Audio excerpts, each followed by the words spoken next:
साल 2013 में 16 और 17 जून को आई इस आपदा में हजारों की तादाद में लोग मारे गए, कई हजार लोग लापता हो गए। कई दिनों से हो रही मूसलाधार बारिश और फिर चोराबाड़ी झील के फटने से राज्य का ये हिस्सा पूरी तरह से तहस नहस हो गया। हमेशा सौम्य और शांत दिखने वाली मंदाकिनी नदी अपने रौद्र रूप में थी। आखिर क्या हुआ 16 जून की रात, आखिर क्या हुआ 17 जून की सुबह को कि पूरा केदारनाथ धाम तहस नहस हो गया। आइए जानते हैं कि आखिर क्या हुआ उस रात। जय श्री केदार, हर हर महादेव।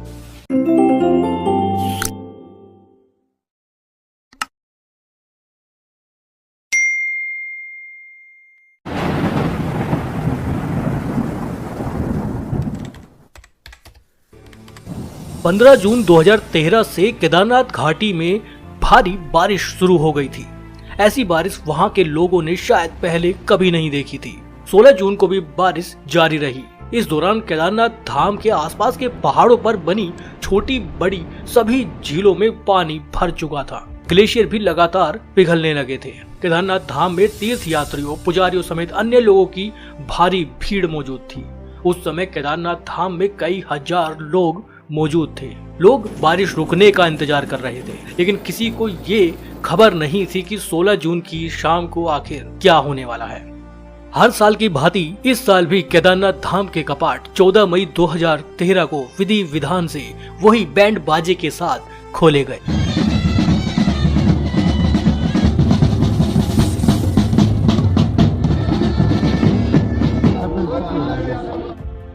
बड़े स्तर पर पूजा पाठ का आयोजन किया गया। 14 मई 2013 से 15 जून 2013 तक लगातार सरलता पूर्वक केदारनाथ धाम यात्रा चली। उस दौरान कई हजार लोगों ने केदारनाथ बाबा के दर्शन भी किए, लेकिन 15 जून से लगातार केदारनाथ धाम में बारिश का सिलसिला शुरू हो गया।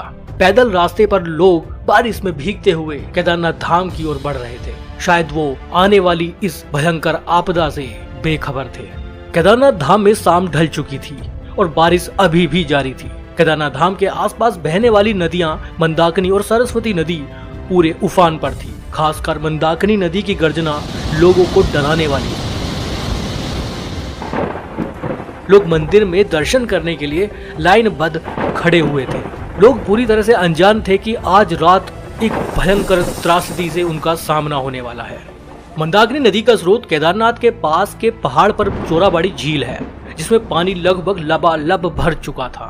केदारनाथ के आसपास के पहाड़ों पर बादल फट रहे थे, जगह जगह लैंडस्लाइड हो रही थी। सभी तीर्थयात्री केदारनाथ मंदिर के आसपास बने होटल और धर्मशालाओं में आराम कर रहे थे। पुजारी समेत अन्य स्थानीय लोग भी इस बात से पूरी तरह से अनजान थे कि केदारनाथ धाम के लिए वो रात भारी गुजरने वाली है। करीब 8:30 बजे केदारनाथ में पहली बार मौत के भयानक मंजर से लोगों का सामना हुआ।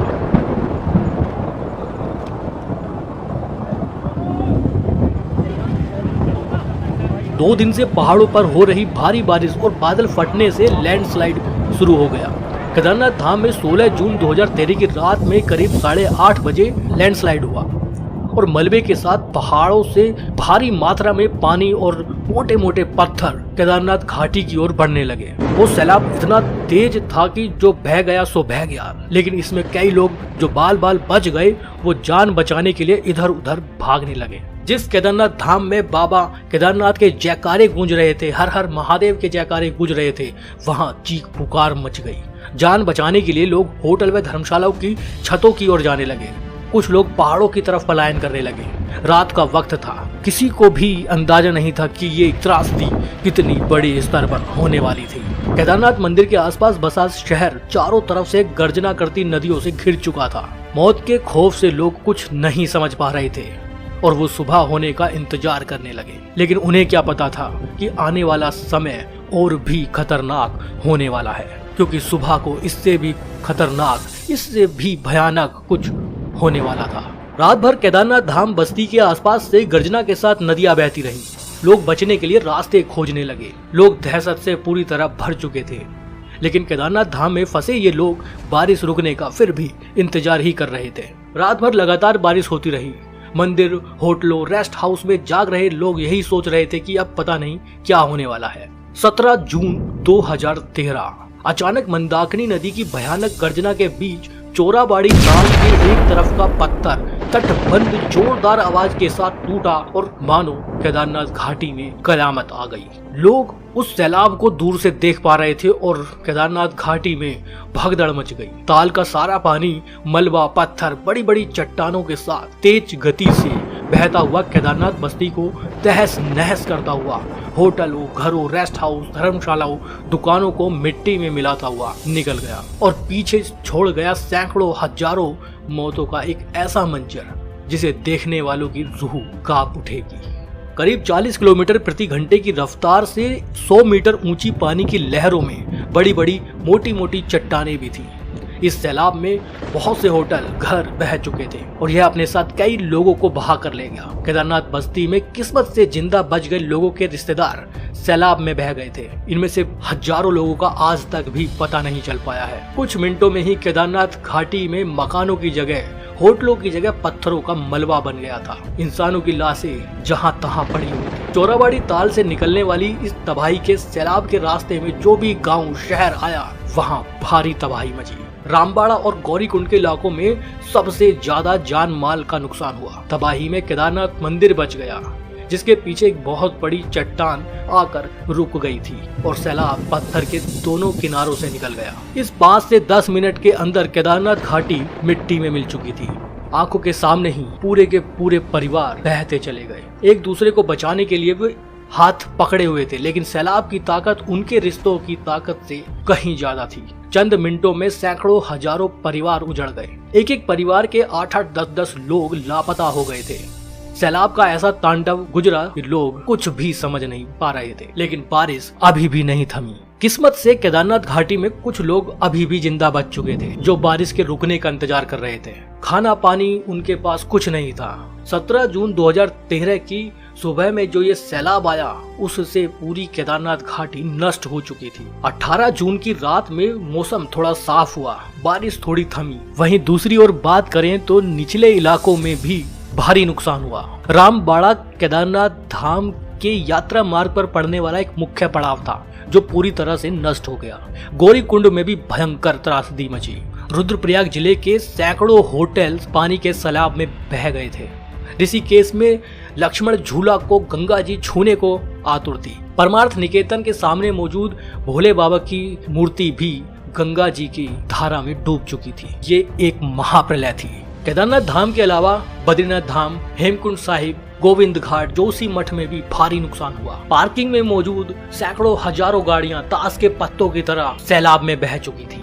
और उधर देहरादून में प्रशासन और शासन को अंदाजा भी नहीं था कि ये त्रासदी कितनी बड़े स्तर पर हो चुकी है। 16 तारीख की सुबह ये आपदा आई, 18 तारीख की रात तक ना राज्य सरकार को इसकी गंभीरता का पता था, ना केंद्र सरकार को इसकी गंभीरता का पता था, ना मीडिया को इसकी गंभीरता का पता था, ना देश को इसकी गंभीरता का पता था। केदारनाथ धाम से पूरी तरह से बिजली और फोन कनेक्टिविटी खत्म हो चुकी थी। केदारनाथ घाटी के लोगों का निचले इलाकों से किसी भी तरह से संपर्क करने का जरिया नहीं बचा था। 16 जून, 17 जून 2 दिन केदारनाथ घाटी में भयंकर त्रासदी मची। 18 जून को पहली बार सेना का एक हेलीकॉप्टर हवाई सर्वे करने के लिए आया,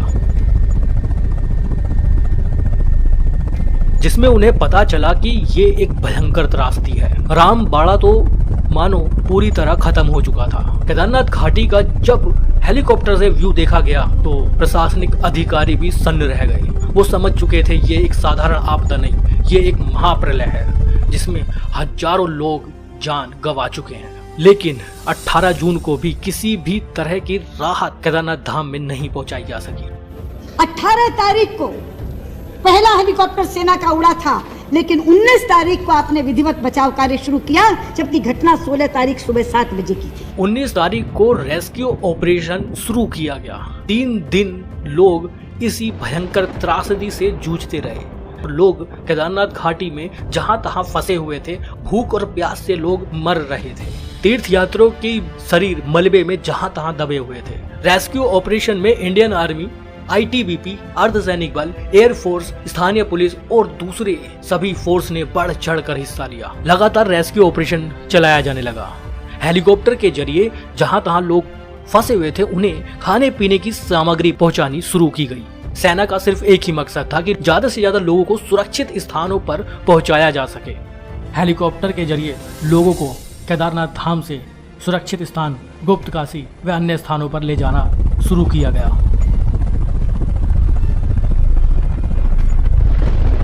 केदारनाथ धाम में हुई तबाही की खबर से देश पूरी तरह सन्न रह गया। सैटेलाइट से जो तस्वीर केदारनाथ धाम की पहली बार जारी की गई वो पूरी तरह से डराने वाली थी। जहां पहले पूरी बसी हुई बस्ती हुआ करती थी, वहां सिर्फ मलबे का नजारा देखने के लिए मिल रहा था। 5 से 10 मिनट के इस सैलाब ने पूरी केदारपुरी को नष्ट कर दिया था। बताया जाता है कि इसमें 12,000 से ज्यादा लोग मारे गए, लेकिन आंकड़ा इससे कई गुना ज्यादा था। लेकिन सरकारी आंकड़ा तो सिर्फ 4,000 मौत की गवाही देता है। लेकिन आप और हम सभी जानते हैं ये एक महाप्रलय थी और इसमें कई हजार लोग अपनी जान गंवा चुके थे। केदारनाथ घाटी में आई इस महाप्रलय की एक मुख्य वजह धारी देवी मंदिर को जलमग्न किया जाना भी बताया जाता है। उधर 16 जून को धारी देवी जलमग्न हुई। उसी दिन धारी देवी जलमग्न हुई और इधर केदारनाथ में जल प्रलय आया, जो ऐसा जल प्रलय आया जो हजारों जिंदगियों को लील गया, जो एक विनाश की लीला करता हुआ चला गया। धारी देवी मंदिर पर एक विद्युत परियोजना बांध बनाया जाना था।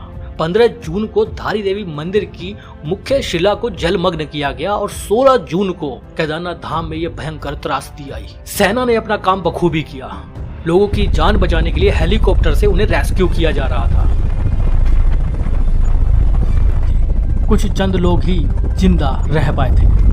एनडीआरएफ भारतीय सेना ने मिलकर हजारों लोगों को रेस्क्यू किया, लेकिन उनसे कहीं ज्यादा कई हजार लोग इस सैलाब में बह चुके थे। लोग जहां तहां अपनी जान बचाने के लिए फंसे हुए थे। लोग पहाड़ों की तरफ पलायन कर रहे थे। लोग समझ रहे थे कि जितना हम पहाड़ों पर ऊंचाई पर जाएंगे शायद अपनी जान बचा पाएंगे। केदारनाथ धाम में आई इस भयंकर आपदा में सरकारी आंकड़ों के हिसाब से करीब 4200 से ज्यादा गांव पूरी तरह से संपर्क से टूट चुके थे। 2142 भवन पूरी तरह से नष्ट हो गए। जल प्रलय में करीब 1300 हेक्टेयर कृषि भूमि भी नष्ट हुई। सेना और अर्धसैनिक बल ने करीब 1.25 लाख लोगों को रेस्क्यू किया। 30,000 लोगों को स्थानीय पुलिस ने बचाया। 1,000 स्थानीय लोग अलग अलग जगहों पर मारे गए। 11,000 से अधिक मवेशी बह गए, जिसमें घोड़े, खच्चर और अन्य जंगली जानवर भी मौजूद थे। 100 से ज्यादा छोटे और बड़े होटल पूरी तरह से पानी के सैलाब में बह गए। 9 नेशनल हाईवे और 35 राज्य हाईवे पूरी तरह से नष्ट हो गए। 2385 सड़कों को अब खोज पाना भी बहुत मुश्किल है। 86 मोटर पुल और 172 बड़े और छोटे ब्रिज जलमग्न हो गए। ये उत्तराखंड ही नहीं बल्कि पूरे भारत की सबसे बड़ी महाप्रलय थी, जिसमें आज भी कई हजार लोग लापता हैं और लोग इसी उम्मीद में आज भी बैठे हैं कि शायद उनके अपने एक दिन घर वापस जरूर लौट कर आएंगे। केदारनाथ धाम में आई इस भयंकर त्रासदी का एक कारण वहां होने वाला अव्यवस्थित विकास भी था। शायद प्रकृति को वो पसंद नहीं आया, लेकिन अभी भी क्या केदारनाथ धाम में हो रहे इस विकास की इतनी ज्यादा जरूरत है? क्या केदारनाथ धाम में मौजूद भोले बाबा को एक आकर्षण की जरूरत है? क्या जरूरत है वहाँ पर 40 टन के ओम को केदारनाथ धाम के चबूतरे पर स्थापित करने की? क्या वहाँ पर लोगों के लिए कोई सेल्फी पॉइंट बनाना चाहते हैं? क्या जरूरत थी केदारनाथ धाम के मुख्य गर्भगृह को सोने की परत चढ़ाने की? जिस केदारनाथ धाम की भव्य इमारत को हमें संरक्षित करना चाहिए, जिसका संरक्षण हमें करना चाहिए, उस पर सोने की परत क्यों चढ़ाई जा रही है? क्या जरूरत है इस दिखावे की? क्या सच में केदारनाथ धाम में लोगों को आकर्षित करने की जरूरत है?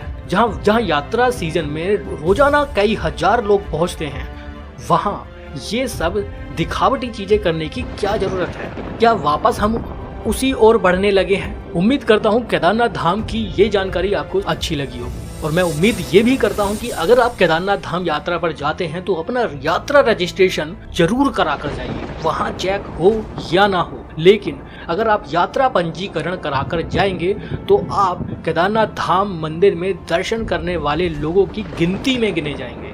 अदरवाइज आपका कोई भी आंकड़ा केदारनाथ धाम में मौजूद नहीं रहेगा। उम्मीद करता हूँ ये वीडियो आपको बहुत अच्छी लगी हो तो ज़्यादा से ज़्यादा लोगों तक इसको शेयर जरूर करिएगा, लाइक कीजिएगा।